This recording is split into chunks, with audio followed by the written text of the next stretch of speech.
Como decíamos al comienzo del programa, ahí están habiendo algunas novedades en el área de mujeres, género y diversidades de La Matanza, porque el Centro de Atención a la Mujer en particular está teniendo, vino teniendo en los últimos tiempos un cambio de modelo, un cambio de paradigma en su dinámica de trabajo con la comunidad y ha comenzado con una serie de actividades. Pero para charlar con esto y también algunas implicancias de las decisiones del gobierno nacional con estas políticas públicas, estamos comunicados con Liliana Hendel. Ella es la secretaria justamente de las mujeres, de políticas de género y diversidades del municipio de La Matanza, para charlar un poquito qué implicancias estamos teniendo con la temática. Hola Liliana, ¿qué tal? Acá Mauricio y Diego Di Santi te saludan. ¿Cómo estás? ¿Cómo les va? ¿Cómo están? Hace frío, tenés razón. Está hace mucho frío, ¿no? Ha bajado la temperatura. Te escuchaba recién y sí, efectivamente está fresquito. Hay que abrigarse y cuidarse. Y cuidarse, tal cual, que después de las lluvias vino el cambio abrupto de temperatura. Bueno, Liliana, sos la secretaria, ¿no? De esta área en particular tan compleja y tan bastardeada la temática en los últimos tiempos, ¿no? De La Matanza. Sí, soy la secretaria de Género de La Matanza y en realidad esta es un capítulo de la gestión, de la política, de la academia, de la militancia, que siempre tuvo algún nivel, vos decís bastardeada, yo creo que siempre ha sido poco valorada en lo que implica realmente el trabajo concreto de lo que significa la gestión con políticas públicas feministas. Por supuesto, si pensamos en lo que ha pasado desde que ganó Milei las elecciones y quiénes son las personas que acompañan a Milei en el gobierno nacional, queda claro que la destrucción intenta ser absoluta, no lo consigue, pero intenta ser absoluta. Milei gana con un discurso antiderechos en todo sentido. Antiderechos de las mujeres, antiderechos de las disidencias sexuales, antiderechos laborales, antiderechos de las y los jubilados. Es un hombre para quienes los derechos humanos no existen, ya lo dijo Macri en el 2015, ¿no? Los derechos humanos son un curro, dijo Macri. Bueno, aquel fue el antecedente que abrió la puerta y que preparó la batalla cultural para que luego el gobierno de Milei pueda hacer lo que está haciendo. En el último tiempo terminó de dar de baja 13 programas que en realidad ya estaban desfinanciados. Ya habían sido desfinanciados desde la primera etapa, lo que hizo es cerrar la puerta, ¿no?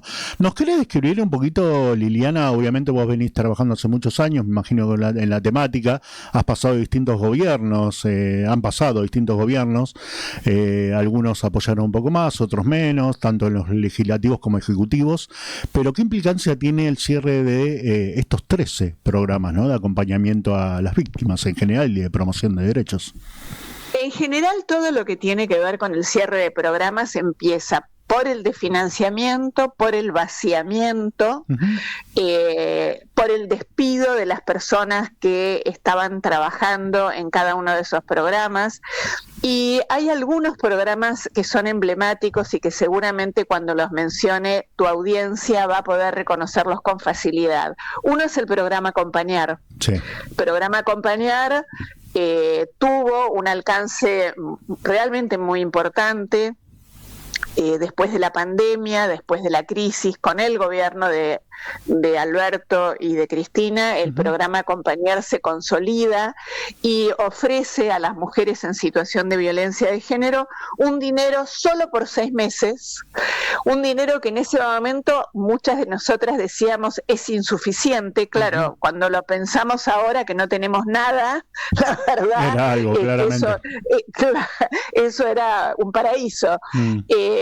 Ese dinero sirvió para muchas mujeres para generar pequeños emprendimientos. O sea, el resultado, la evaluación de ese programa es que las que estaban endeudadas y tuvieron que pagar deuda, vos sabés que Estela Díaz, ministra de la provincia de Buenos Aires, insiste con el tema de la deuda de las mujeres. Las mujeres se endeudan para poder darle de comer a sus hijos, piden fiado, piden prestado.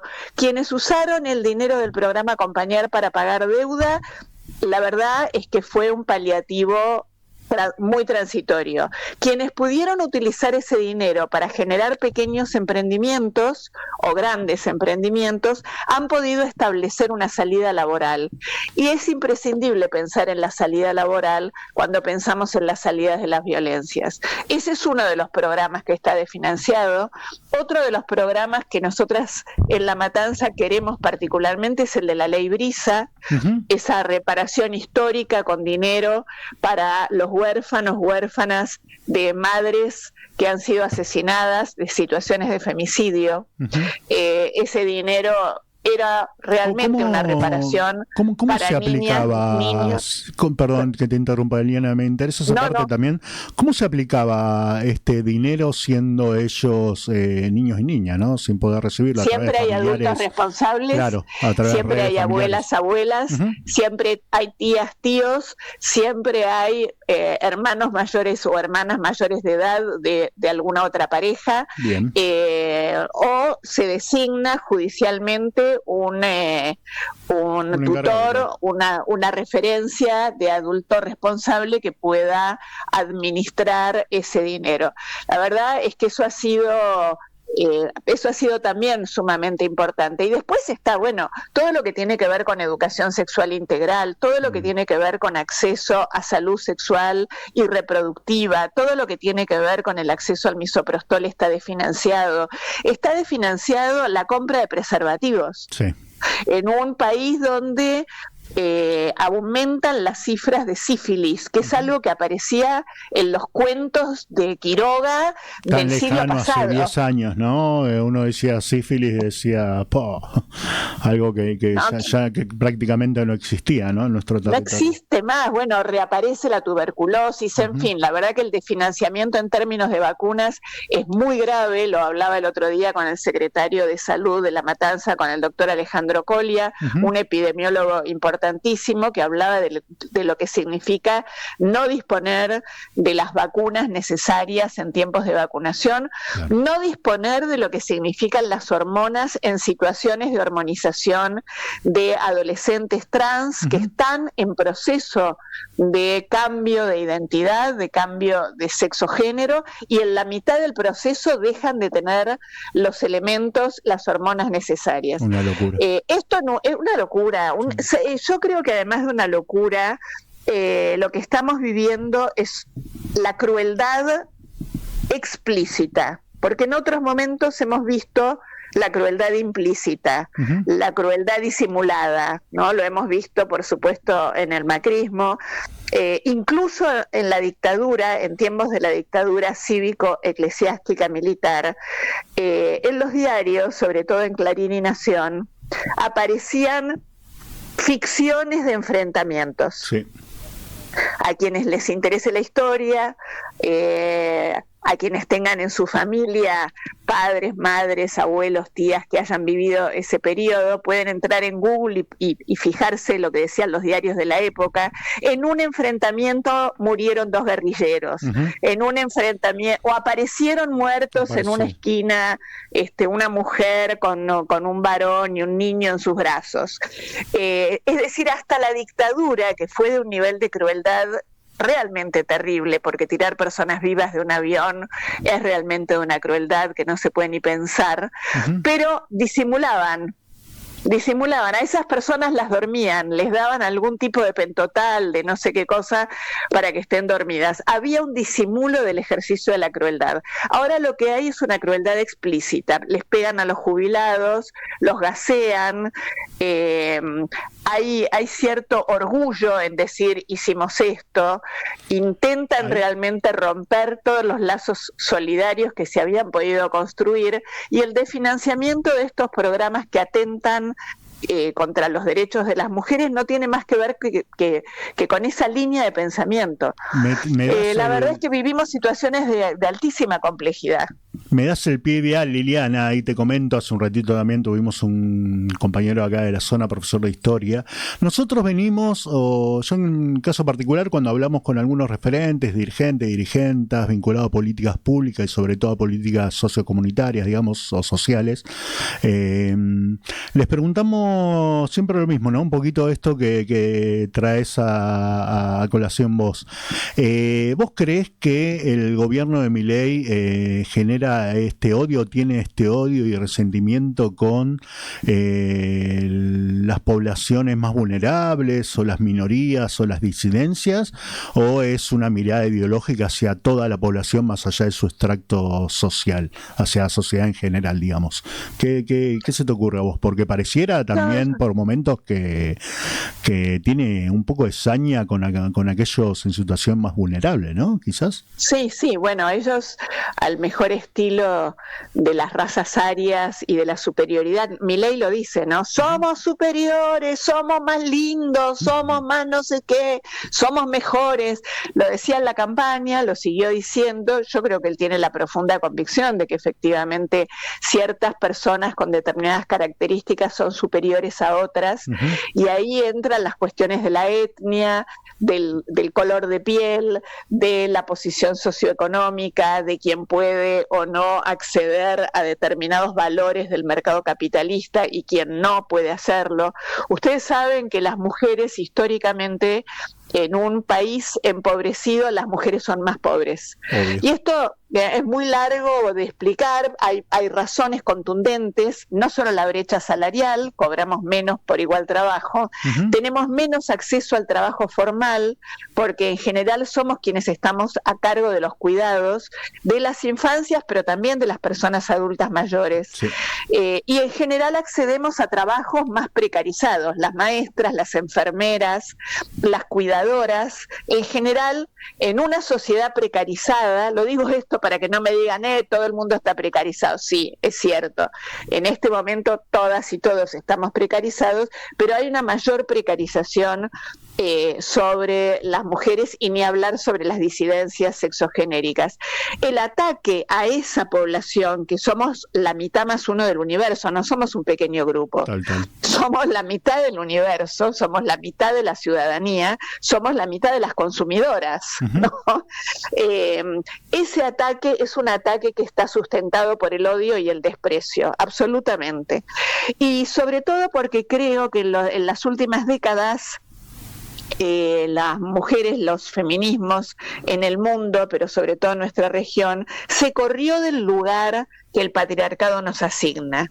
Nos corrimos del lugar de la madre cuidadora, abnegada, mujer cornuda que perdona siempre, porque el lugar es el de, porque viste, los hombres no se pueden contener y entonces las mujeres debemos entender, perdonar. Bueno, el corrimiento de ese lugar, el acceso de las mujeres a las universidades, la rebeldía de las mujeres incluso frente a determinadas cuestiones internas dentro de los vínculos de pareja, aumentan la situación de rabia y de odio contra nosotras. Claro. Ni te digo contra aquellas que expresan libremente que no quieren ser madres, por ejemplo. Esto es un pecado gravísimo para la sociedad patriarcal capitalista. Las lesbianas que expresan el amor por otra mujer y salen a mostrarlo a la luz del día sin tener que estar diciendo es mi amiga del alma y por eso vivimos juntas, como durante tantos años tuvo que hacer María Elena Walsh, por ejemplo. Eso incrementa la situación de violencia y de odio contra nosotras. Efectivamente, cuando desde la cabeza de una organización lo que se despliega es la habilitación del odio, lo que sucede luego en la sociedad es la reivindicación de ese odio. Y eso es lo que estamos viendo. Eso es lo que estamos viendo, como vos bien decís, pero así todo, ¿no? Están sucediendo cosas, digo, la lucha obviamente continúa a través de las organizaciones y a través de los estados locales, de la provincia en este caso, y de los municipios, que así todo con este gobierno nacional que atenta contra los derechos de las personas, siguen realizando iniciativas, actividades como para poder acompañar. En este marco, ahí Liliana, bueno, nos llegó una una noticia de parte de tu área vinculada al Centro de la Atención a la Mujer, ¿no? Que tienen en el municipio de Morón, en principio por unas actividades, pero a mí me interesó algo que hablaban de un cambio de paradigma que tenía el centro, ¿no? Sé que tiene unos cuantos años ya, yo tenía entendido que seguía, te cuento, ¿no? Lo conocía de nombre, creí que todavía seguía con una perspectiva de alojamiento para mujeres de disidencias, pero cambió, ¿no? Un poco la perspectiva. ¿Querés contarnos cómo está? Sí, me encanta y te agradezco muchísimo que me des la oportunidad de contar. Yo hoy tuve una reunión justamente en el Centro de Atención de las Mujeres, Irma Velázquez, por los trabajos que se están haciendo. Le agradezco muchísimo a la gente de Opisu y a Hábitat del municipio de Matanza, que están poniendo en valor una estructura edilicia que tiene muchos años, así que por supuesto en tiempos de crisis también podemos darle una mano a las personas y ver, aunque sea poquito, qué es lo que se puede arreglar, levantar las paredes, que no haga frío, mejorar los sistemas de calefacción. Vos sabés que los refugios históricamente eran lugares anónimos y cerrados. Exactamente. Este refugio en particular era así, era un lugar cerrado donde las mujeres en situación de violencia para y de riesgo salvaguardar extremo, su vida también, ¿no? Digo, era parte para de salvar la su táctica, vida, exactamente, claro. Su propia vida, la vida es muchas veces de sus hijas e hijos, en situaciones de violencia extrema, la policía, la propia mujer, a veces el sistema judicial, lleva hasta la actualidad a las mujeres a lo que llamamos los refugios. Claro. Y en ese lugar quedan alojadas mientras el sistema judicial, en el mejor de los casos, no siempre responde, pero en el mejor de los casos logra que el violento deje el domicilio para que ella y su familia, sus niñas, niños puedan volver. Ese era un lugar cerrado, anónimo, cerrado. Muchas mujeres estaban alojadas por tiempo indeterminado porque no tenían a dónde volver. El cambio de paradigma implica que, por supuesto, hay alojamiento de mujeres.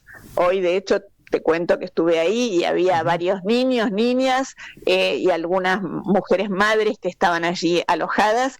El concepto del alojamiento es de última instancia, quiere decir que no es la primera reacción frente al riesgo, vamos a el refugio. La primera reacción es, ya buscamos redes en el barrio, buscamos redes familiares, nos ponemos en contacto con la fiscalía, nos ponemos en contacto con el sistema judicial, tratamos de que esa mujer no tenga que dejar su casa, tratamos de que esa mujer quede en su casa con sus niñas, niños, y que quien se tenga que ir es el violento, quien está cometiendo un delito es quien violenta, no tiene por qué irse la mujer.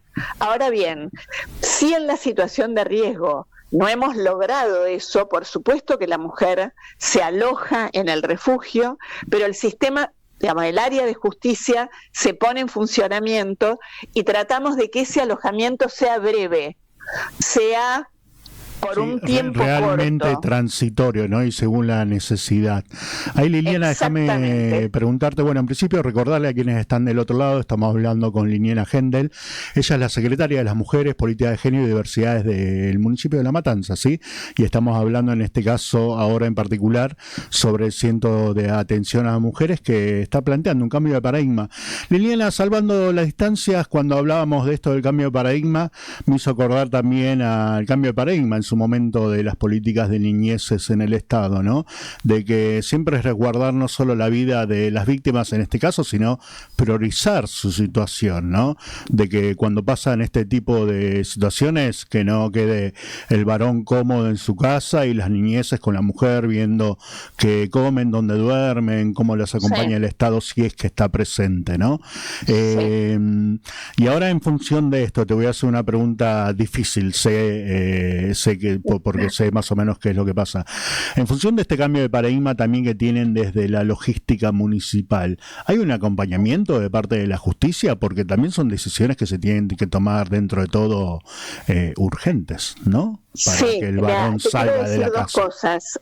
La primera es que otra parte del cambio de paradigma en relación al tema del refugio es que habría abrimos el refugio a la comunidad. Quiere decir que el lugar en el que está instalado el espacio físico también se abre para talleres para la comunidad, para el barrio, talleres que tienen que ver con cuidar a los que cuidan, con hacer un trabajo comunitario en el barrio, con cine debate. Esta semana va a haber cine debate y está invitada la comunidad en su conjunto, por supuesto. No es solo para las personas que están alojadas.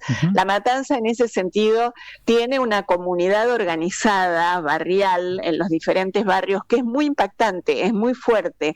Ha consolidado sus vínculos frente a las diferentes dificultades, a veces climáticas, como ahora con las inundaciones, en su momento con la pandemia.